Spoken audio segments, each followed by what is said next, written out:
Hey everyone, welcome back to the channel. Today I'm going to show you how to use iPad for drawing and sketching.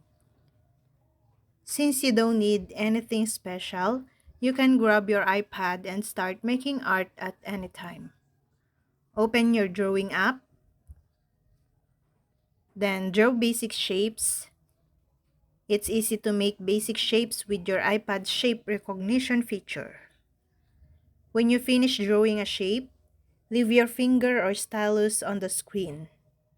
After a moment, the lines will snap into place, forming a perfect shape.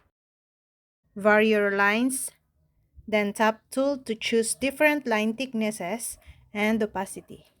If you're using a stylus intended for art, like the Apple Pencil or the Logitech Crayon, your lines will vary based on the amount of pressure you may apply.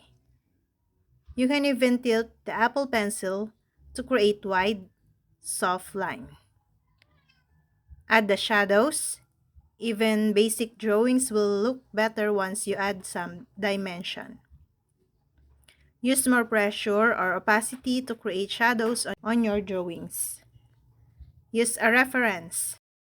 Choose something to draw, like a character you like or picture of your pet. You're not going to copy a trace, so you can even use a picture of someone else's art. Drawing from reference is excellent for practice. Use a split screen. Once you've found a reference picture, you'll need to put it on the screen alongside your drawing app. Open the multitasking menu at the top of your screen, then tap Split. Open your drawing app to make it appear on the right, and start drawing. Now that you know the basics, you're ready to draw. And that's all. I hope this video helped you guys. For more videos, subscribe to our YouTube channel. Thank you for watching. See you again.